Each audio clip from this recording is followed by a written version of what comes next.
Hello, everybody, and welcome to today's episode of Rise Up Voices from the Frontlines.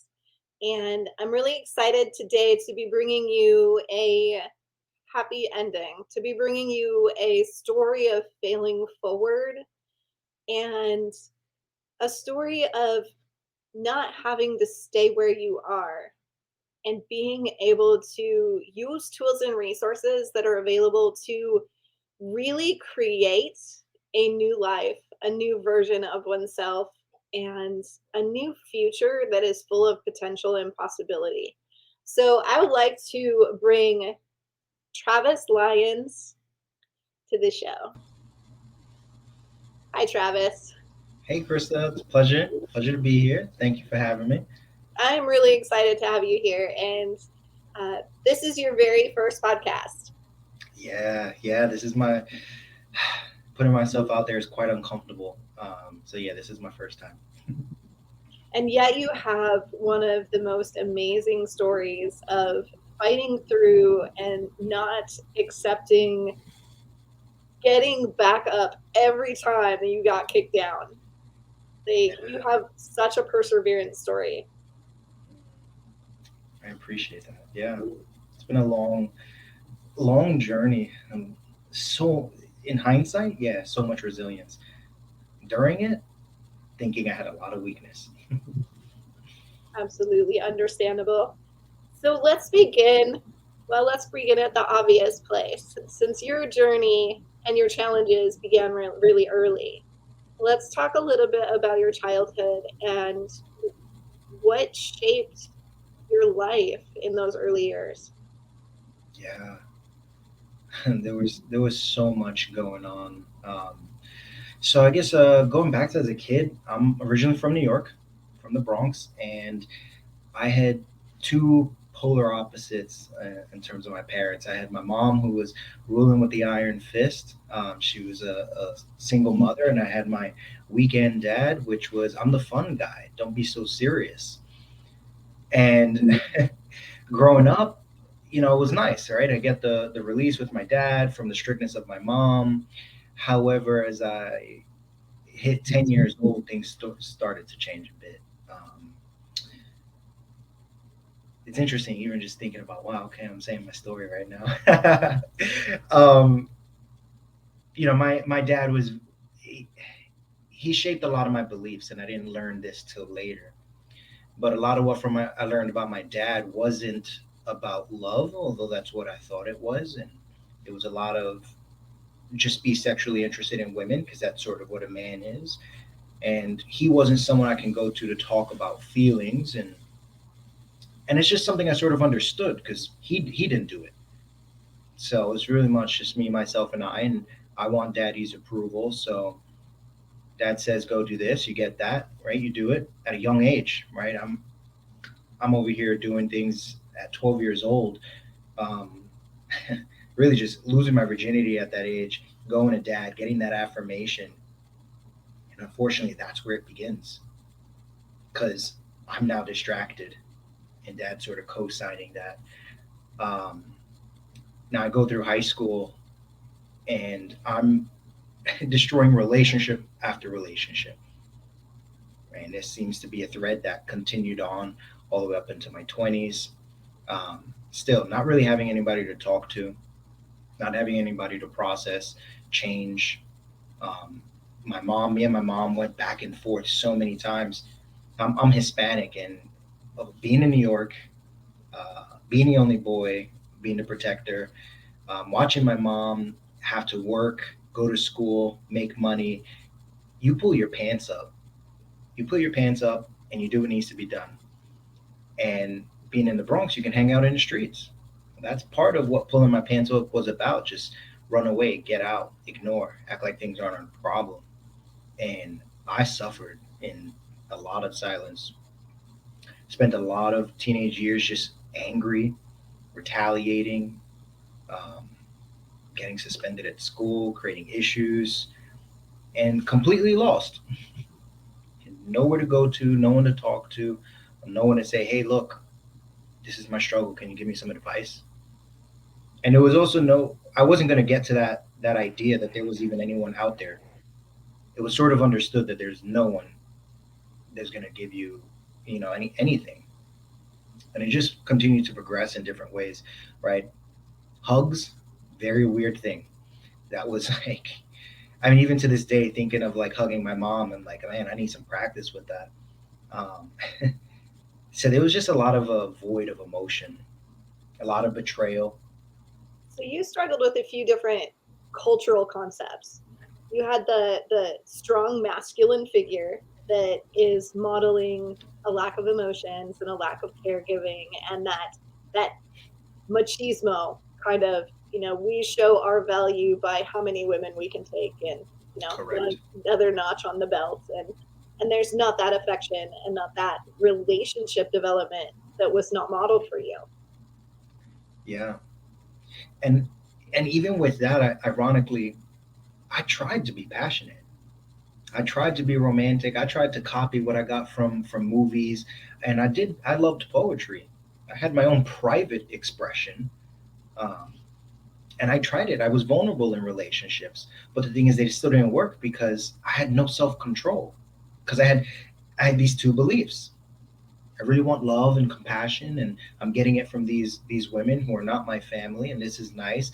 But ooh, look at that one too, and I'm getting congratulated for looking at that one. So it's like I was really trying because I wanted that. I was so desperate, so starved for it. But I just kept destroying it every single time I got a little piece of it. Inner conflict. Inner conflict.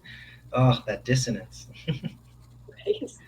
Yeah. So as you progressed and had all these struggles, what what challenges ultimately ignited a fire in you for change? At what points did you just go, this is not the life I want for myself? Ooh, yeah. That happened in my early 20s after my deployment because when I look back, there were a bunch of glimpses where I feel like I looked out and I had an understanding that there was more, there could be more. But then that window would close right away and life would go on, continue living the way it was. And in Afghanistan, you have a lot of time to think. Seeing the sky was one of my favorite pastimes at night, and would just ponder all the things that were going on. And at this time, things are like all those habits I was talking about with relationships and everything, right? They're solidified. I had actually got married during that time, um, and as 18, get divorced during overseas. My trust for the world is completely destroyed. I'm like, get out of here. It's not going to happen for me. Get out the military. I'm a raging ball of testosterone. I just roar at everybody and anything. And after my service, so there were a bunch of other things that happened during. Right, I have a Purple Heart, and unfortunately, I had lost a friend. And losing that friend, I've struggled with survivor's guilt for a long time. So with the relationships being destroyed, my friend having had a family and had a daughter that he never got a chance to meet, I struggled with this idea of the reason that you should have died and not him is because you're the piece of shit. You don't have anything to live for. You destroy everything, all this type of stuff. And he had something, he had someone. And so this played on over and over and over. And I would get these ideas like, oh my God, this can't be it. There's got to be more. There's got to be something. No mentors. Uh, I was too cool for school, so I would never read a book. Um, my mind was closed, and I was still angry. I was angry because I had no family when I came back from deployment. See everyone else happy with their family. Couldn't get things that I would have liked, simple stuff from family while I'm overseas.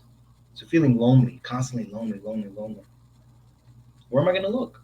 I have no idea. And my wife now actually was one of the catalysts that really sparked there's another world out there, and that grew my curiosity. So, what sparked that change? You say, because that was a long-winded answer. Um, That's what we're here for, a I conversation. I really can't say it was one thing. But it was the compounding of a bunch of little tiny moments that made a deep enough crack to say, can you try something now? And it did start with a book. It started with the book Think and Grow Rich. I was so close-minded that I thought the book was about money. And the only time it mentions money is at the very end, so it could tell you that it never mentions money. And I realized at that moment, if I think, I will get rich, not in money, but in all forms of wealth. That got me excited enough to go read the next book, which was Outwitting the Devil. Isn't that amazing that even a book can become a mentor? It's not Mhm. always a living, breathing person. It can be words of wisdom that came before from, old dead guys. The old dead guys still have wisdom to offer us. You're right. And to this day, they're still my mentors. I still have yet to find uh, a role model where I'm like, yeah, that's who I want to be. And that used to beat me up all the time, especially in today's culture. Everyone's like, have a vision, have a role model, all this stuff. It ain't that easy. I had to fall down so many times, and falling down looked like this: read the book, get some knowledge, make a shit ton of mistakes where you lose money, you lose more trust, you hurt the people close to you, and you say, "Oh my God, but I'm trying. How does this keep happening?" Well, I haven't made it to the point where growth shows itself. Now, I have an aggressive temperament, which I'm super grateful for. That aggressiveness, that perseverance. No, I knew that there was something on the other side. I no longer cared about what it was. It's like, I'm gonna go see it. I mean, something so small as my wife now. Growing up, we didn't have the dinner table like that. She has a full family, and when I went to that full house, I'm a Bronx boy. I go to buildings, not houses, and I'm seeing these people eat. I'm like, oh my God, this is so weird. I'm so uncomfortable. But this is what a family looks like. I think I want this. And those types of moments grew into something bigger. But I didn't believe once that I would be able to do it. But I stopped caring about that belief. It's just like, whatever, man. I want it. So you put the vision in your head of what you wanted, and you took action every day, consistently, to go in that direction, even if you fell, even if you tripped, even if you hurt yourself. Yeah. And I'll never forget it. I I started to go by my first name because I had this vision. My first name's Abraham, and for the most part of my life, I went by Travis. But I said Travis can't cut it anymore. Travis is Rico Suave. Travis is the too cool for school. Travis isn't going to get me to the next level. But I think, because I didn't use Abraham because I thought Abraham was a goody two shoes name. Okay, cool. So let me go into that goody two shoes. And that was a huge anchor for me, envisioning who Abraham was. How did he talk? Because as a personal trainer, I did that most of my life. All right. How did he talk? How did he walk? How did he present himself? My language changed. My efforts changed. Now, at this point in time, though, I hate the VA. I like, and I say that because I wasn't getting mental health. I tried within the first 6 months of going to the Bronx VA. I got spun around, and all I did was bite the resentment. I took it, and I was like, "Fuck you! I'm never going back." Um, and I'll circle back to that later on because as I mature and I open up, I do make my way coming back to the VA, but not really seeking help at all of this. And I forgot my main point from that.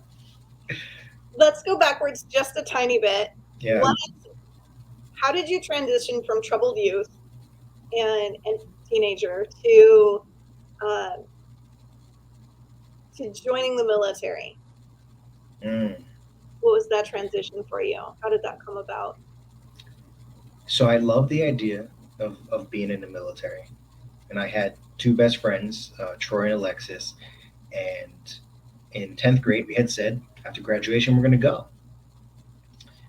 And unfortunately, after we graduated, um, my mom had remarried and she was very disconnected from the family. And I remember turning 18, uh, and I was looking for work. Still no guidance. No one's teaching me how to get a job. Nothing. And my mother had let me ask me. She was like, "Hey, listen, are you gonna come back to the house in upstate, or are you gonna stay down in the Bronx?" And I said, "Well, I need to find a job." Well, in 2 days, I went up, and my whole room was packed up and transformed into an office. And I was kicked out. And I wandered the Bronx for a little bit. My friends don't want to join the military, and I started doing construction. I'm like, bro, you're not about to go back on what you wanted, right? You're not. And I was like, I think I'm a little scared. And then my friend Keyshawn comes back from basic training. Last person I would have ever thought would go into the military. And he's telling me all this stuff about basic. I'm like, I'm sold. Let's go. Same day, went right to the went right to the recruiters. I was like, get me in. I didn't tell anybody that I signed up. 2 months goes by. I'm waiting past the ASVAB. I'm doing PT, all this type of stuff. It's December now. I leave on December 30th. It's now Christmas. I go see my grandmother. This woman is your classic Hispanic. I'm not gonna cry, nothing like that. I'll smack you up if I see some tears. She cries. Oh my God, this woman can cry. She starts begging me to tell your mom. Tell your mom you're joining the military. Like I do. And I go. And I experience a wild amount of emotions in basic training. You're stripped away from everything. You don't have access to being back home. So all those emotions that you think you get away from, yeah, right. They come home. They come. And I spent the next 4 years just riding out the military, and I learned a lot of things the hard way. Got into a lot of debt because I didn't know nothing about money. Um, Made some enemies, made some friends, got married, got divorced, and just trying to figure it out on my own. I hear that story a lot, actually. That Yeah, framework. I went broke, got married, got divorced, yeah, got in, got out. Yeah, kind of a normal. I think the military takes such young people that's their transition phase from childhood to adulthood. They're yeah, not making mistakes that other kids don't make. It's yeah, just more visible because you have to be so mature. You have to be so ready to take on what you take on. So you don't get to make the mistakes that a 20-year-old in the civilian world gets to make. absolutely. And the military only reinforced my childhood, right? Pull, yeah, and I'm sure you hear this all the time. Yeah, pull up your pants. Don't cry to me, right? That's not a man, that type of stuff. And then in the military, here I am, 18, super defensive. Any little thing, I'm gonna get defensive and I'm gonna roar. And that got me into a big amount of trouble. But over the year, you do that for 4 years around a bunch of men.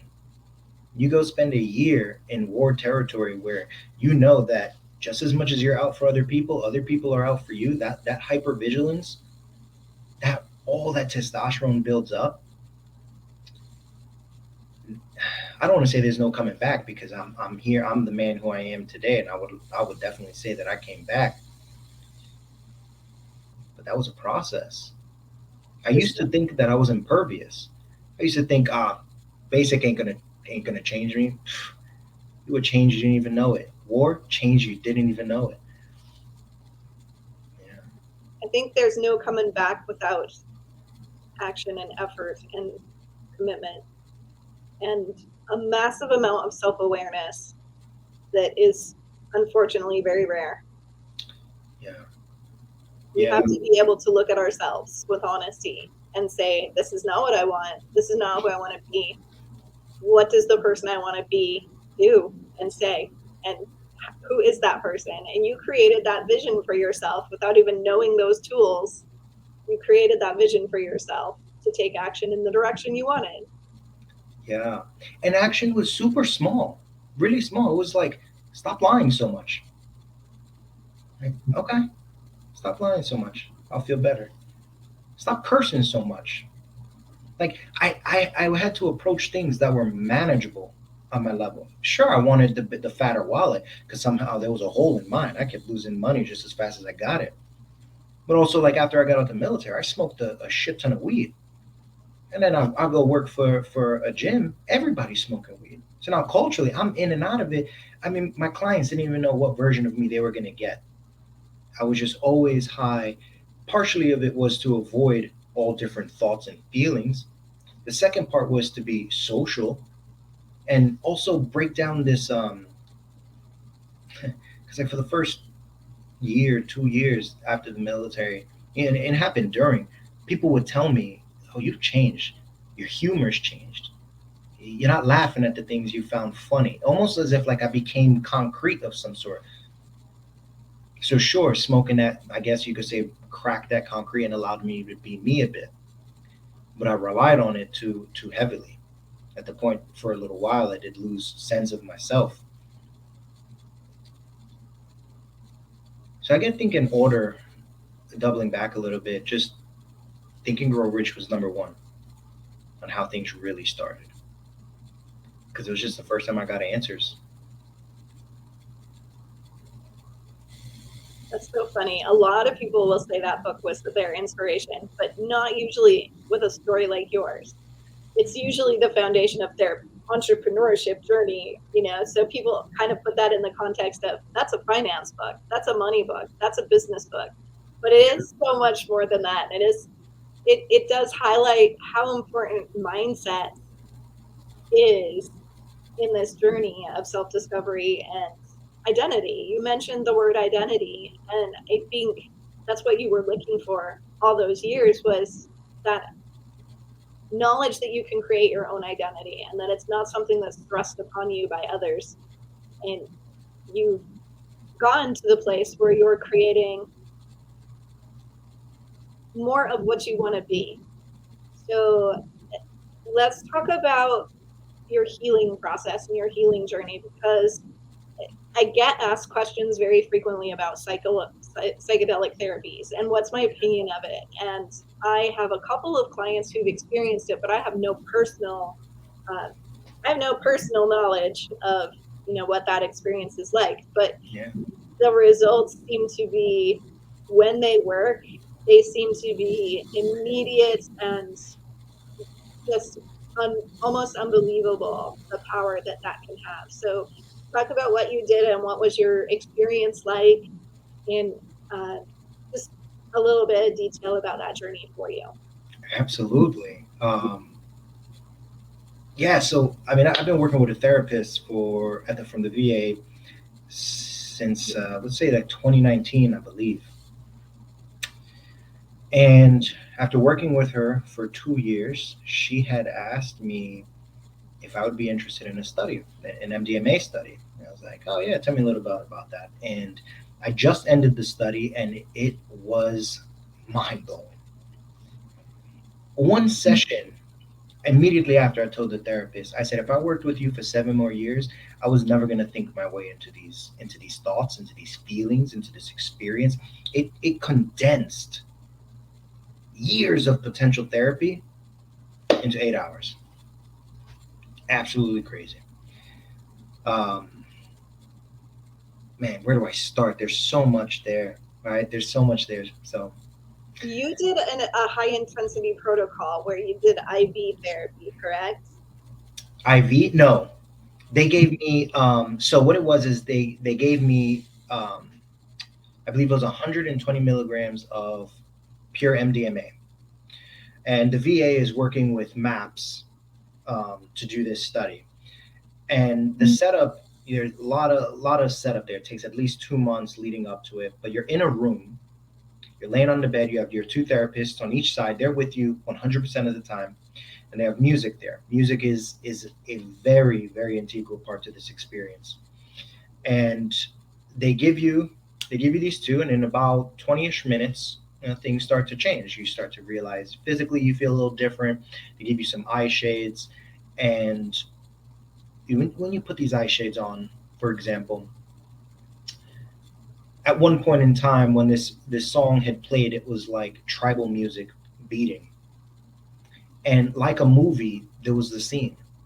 I was just watching these like indigenous people walk through the woods, and they're walking towards this Aztec temple. And if you could picture it, right, there's like one guy in front of the other with a stick across, and what would naturally be like a sacrifice, a hog or something like that. And as they're walking, as the lens pulls back, is me. I'm the sacrifice. And at this point in time, like I understand.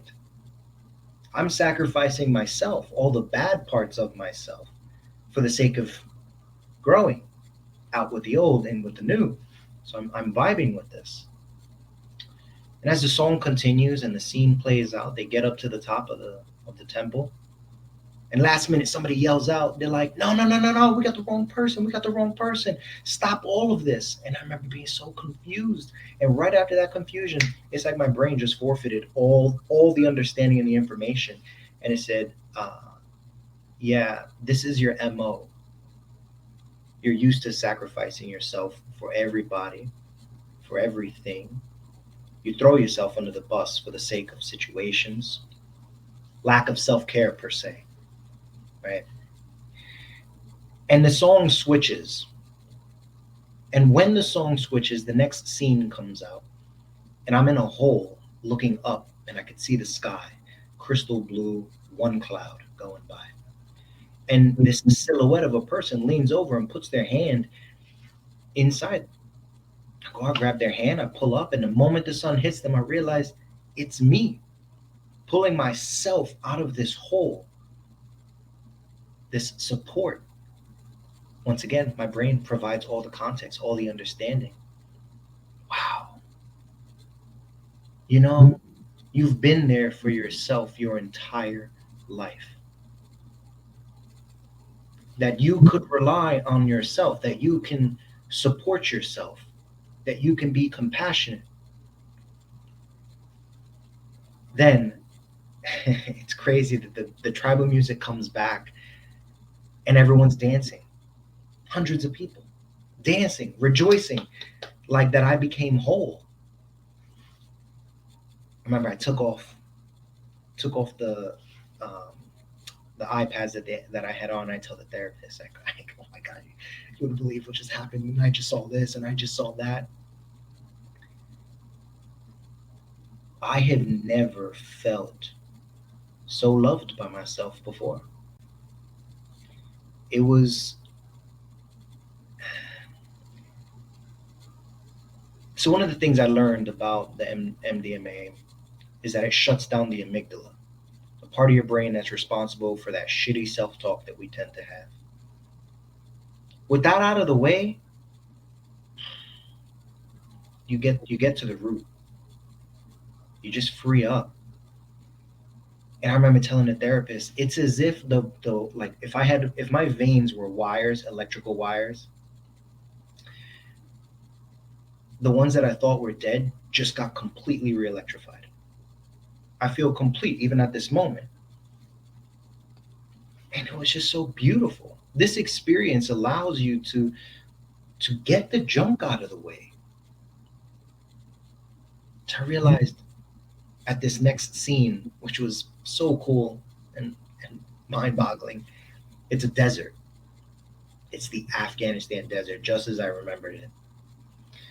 And all of a sudden, I shoot up into the sky, and my mind is showing me like a Rolodex, my life, of all the times that I've never given up, that I did actually care for myself. Not only care for myself, that I've cared for other people despite being treated like shit.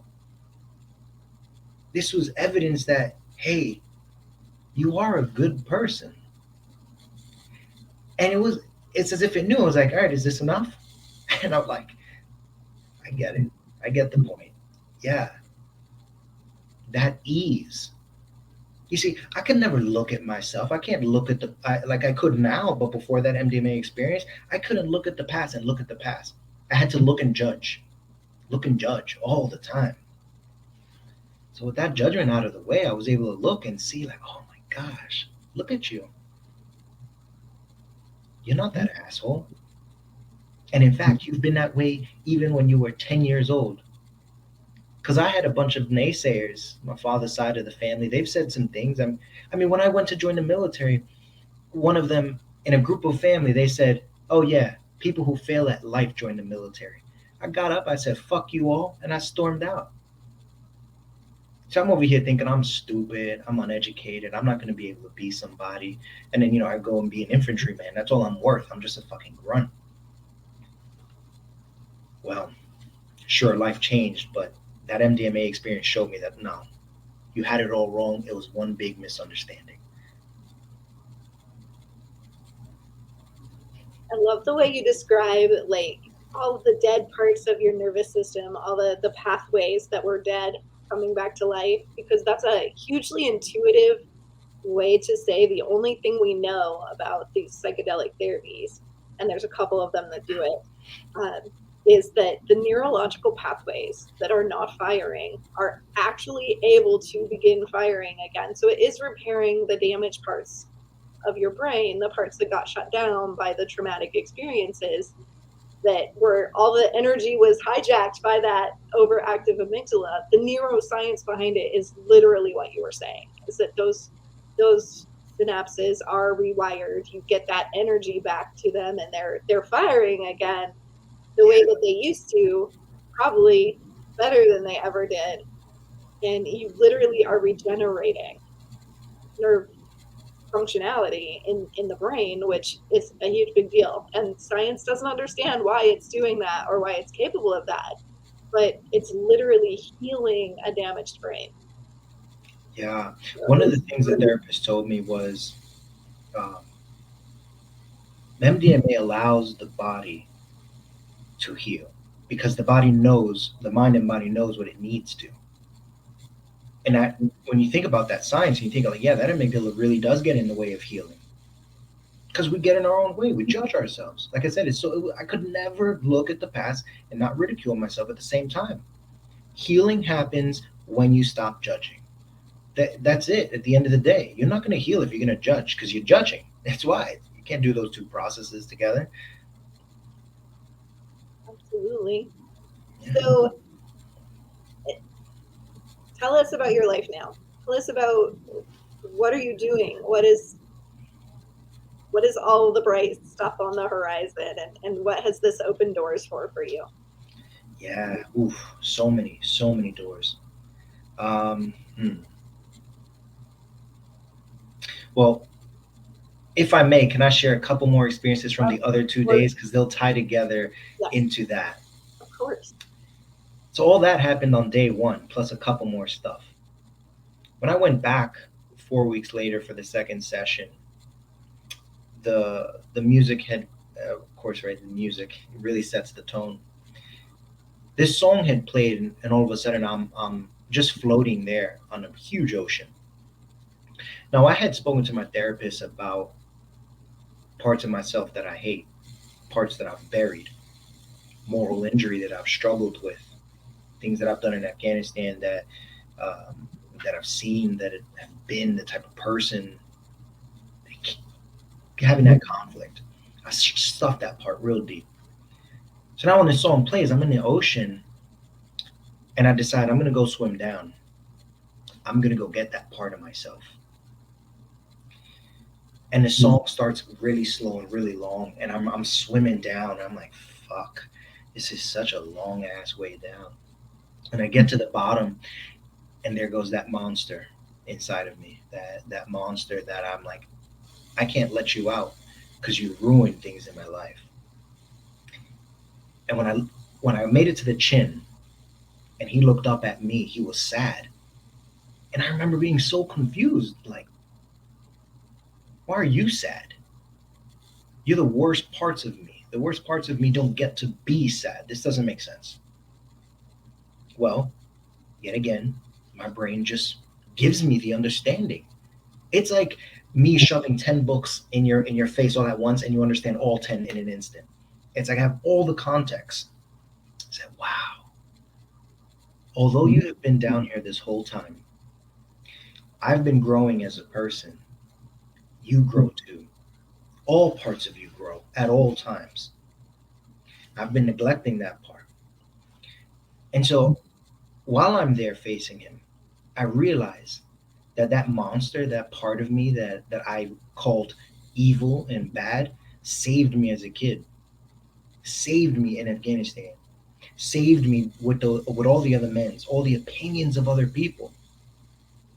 That version that I say you're an asshole, Travis. No, yeah. Did my defensiveness get out of control at times? Yes.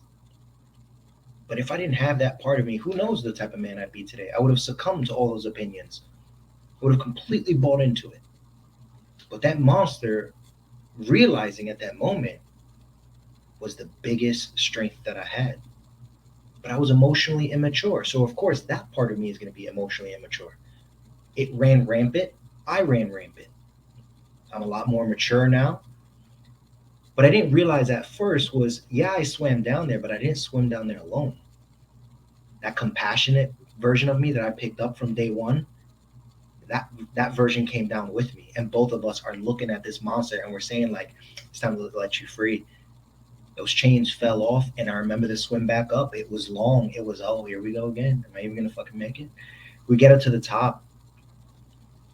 The giant's mouth just reverberated through my physical body in real life. Like I felt it in my bones. I felt the chills.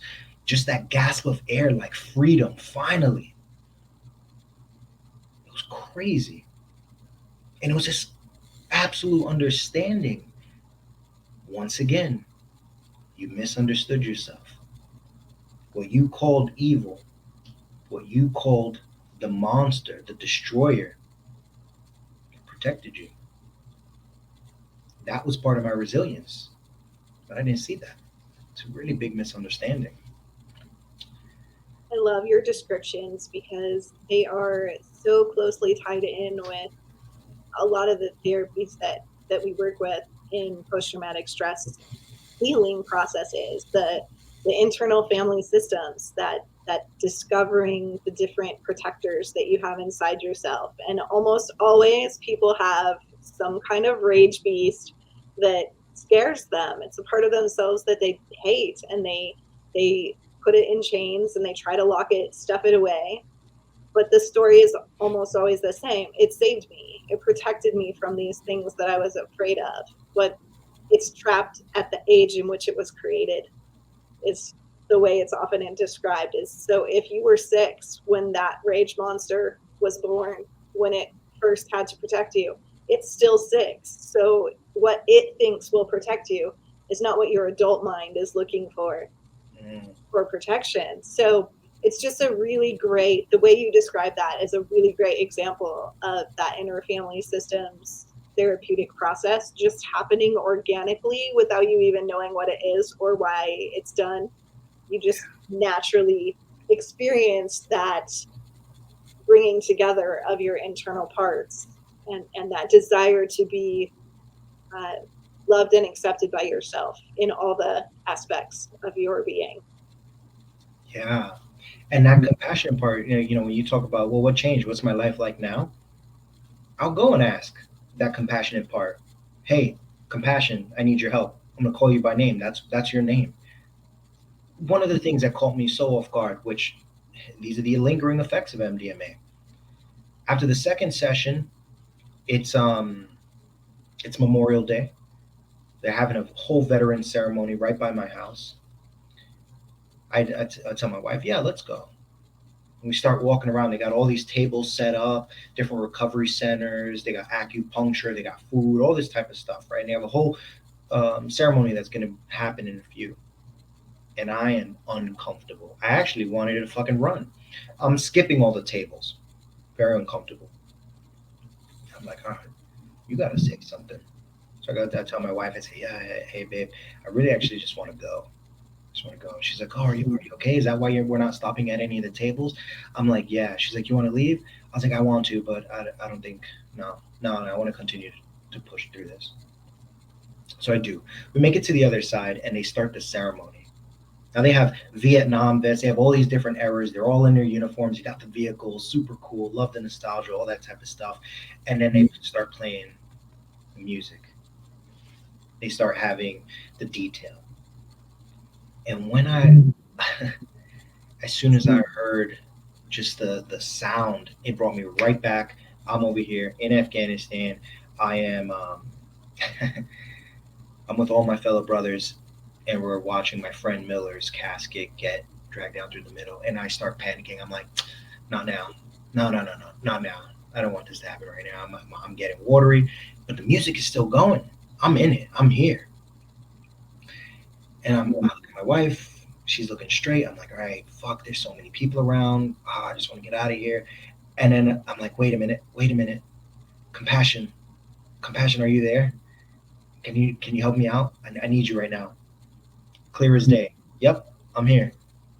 Yeah, take a back seat. Let me take it from here. I said, oh my God, I appreciated that. Tap out. And that compassionate part really started to speak to me. And I learned a shit ton in that moment.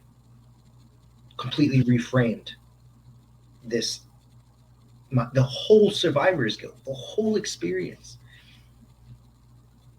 You are not a piece of shit.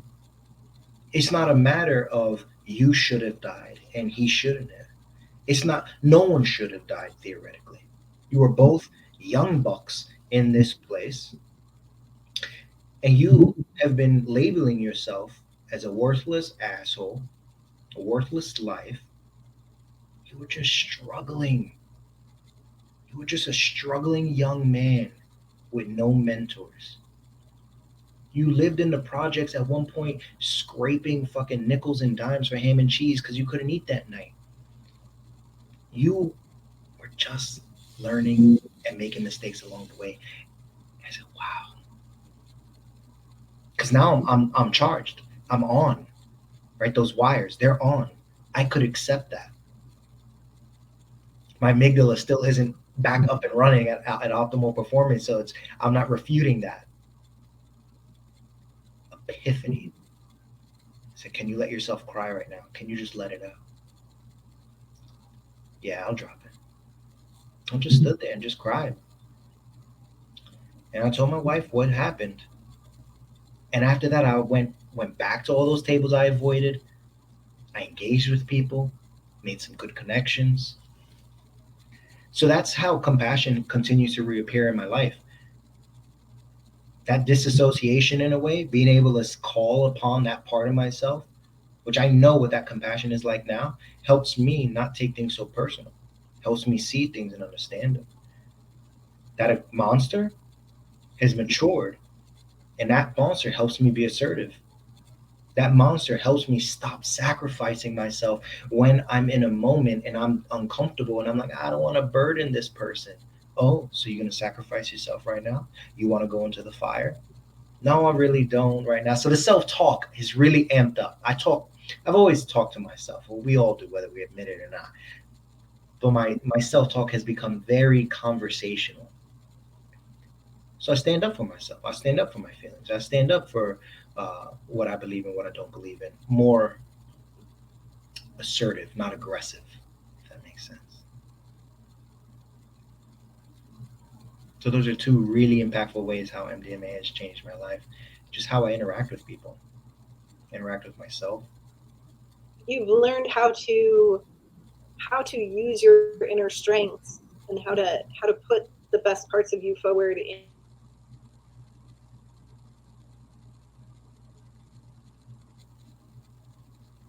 Oops, you cut out for a bit. Can you repeat that? Yeah, we lost each other for a second. So it sounds like you've learned how to use all the different parts of you and the best qualities of them in different circumstances, and you can call upon them and their qualities as you need to, and that literally is the function and the goal and objective of inner family systems work. So you've created a family, an internal family for yourself of support that is all the different parts of your personality, all your different innate qualities. And like you said, we all talk to ourselves. It's just our brain.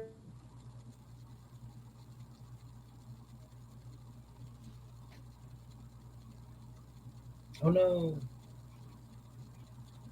Brains have multiple parts. Sometimes the internet is not so great.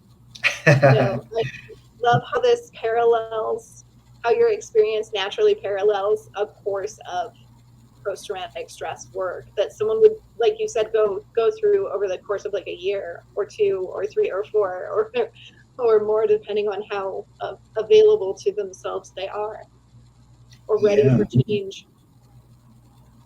absolutely. And I mean, the healing continued and it continues. One of the biggest changes of my life is I started meditating. I started every day, and I used to think that meditation was this really big thing. And I've been a personal trainer. I know all about breathing. I know the importance of it, the value of it. I mean, I'll teach it. Did I comprehend it on a deeper level? Nah. But during that second MDMA session, I just had this epiphany that meditation is prayer connecting to myself. Myself is that higher power. All the stuff that is in me that is beyond my understanding. And I thought, because I struggled with God and connecting and all of that,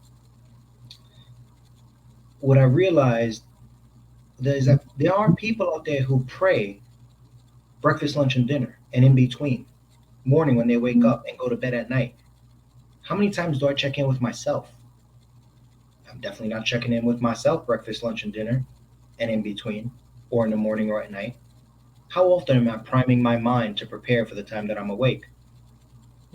So, not consistently.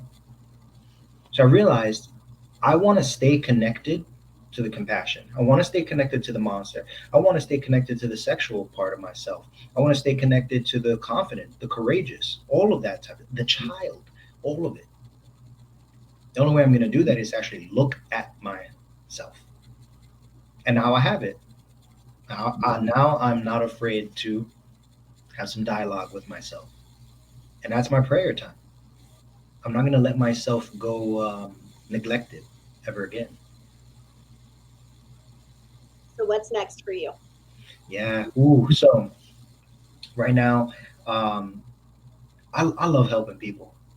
I've always have. It's fun. That's how I get my feel goods. Just there's a quote that I live by. The biggest sin of the desert is to know where the water is and not tell your neighbor. Well, I know where there's a bunch of water in a bunch of different places, and my goal is to go guide people to where they can of their choice, because there's more than one. So I'm in the process of developing something called Heroic Care, and it's a mindset coaching where I'll be working with vets. We're going to get into the down and gritty of that mindset. We're going to talk about goals. We're going to talk about the feelings. We're going to talk about how to tie them together. We're going to talk about intrinsic motivation, break the veil, right? A lot of things they're just misunderstandings. And just from the process of MDMA, not even the drug itself and what it did, I have so much respect for the strategy in which it plays out. I do substance abuse counseling for first responders and veterans, and I enjoy it. But in life, when we talk about mental health, when we talk about outpatient care, inpatient, when we talk about life coaching, there has to be an integrative part, I believe. The follow up. The follow up is so important, the accountability. And accountability is trust with somebody. That when I'm going to report to you, can I trust that you'll be there? Can I trust that you'll be there and I'll feel like you care? Can I trust that you'll be there, you'll care, and that you'll actually give me some caring feedback, right? That is what I got from the integration through MDMA. That I was able every 2 days I had to call the therapist. And I was excited. Not all the time, but I was excited for it. And there was that expectation. So that's what I'm doing right now. I'm working on a life coaching program to help vets with the mindset, with the emotion, build some emotional intelligence, teach them what I learned, and be with them though as they learn it, not just teach it and walk away. Like, can we make a process out of this? All very, very important. Yeah, So how can people get in touch with you if they want to know more? absolutely. You can find me on LinkedIn. Uh, it is Abraham Travis Lyons at LinkedIn. I think that's how it goes. And also on Instagram. My Instagram name is Silverback Abe with a B.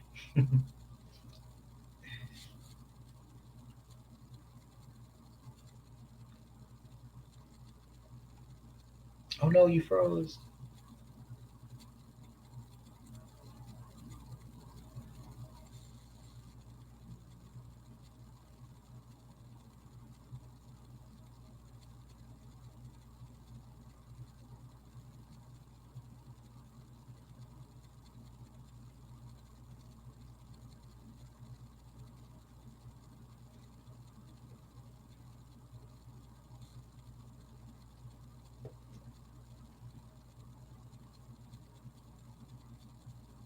Oh, that's so funny. The princesses are in the background.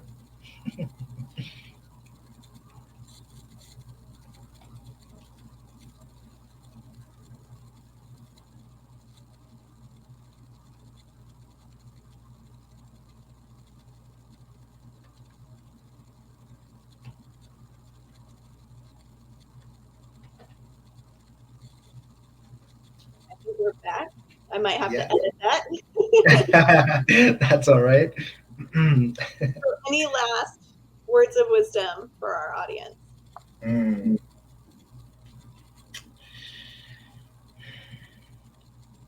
Two things.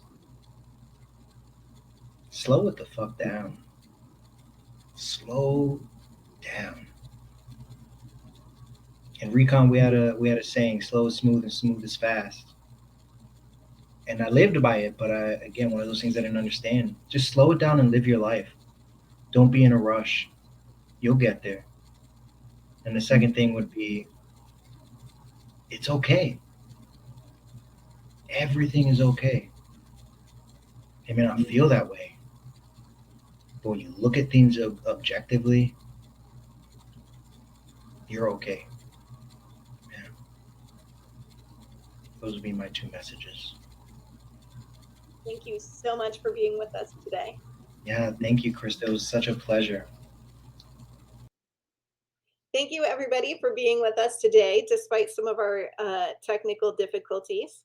I hope that you gained some important understanding and that you enjoyed hearing Travis's story. And if you feel compelled, reach out to him. Um, thank you so much for supporting this podcast, which is on behalf of Battle to Be, a 501c3 nonprofit that serves those who serve country and community. And if you want to make a donation to keep this podcast going and the important resources that we provide for our community, you can do so at BATTLE, the number 2, BE.org, battle2be.org. Thank you so much and have an amazing evening.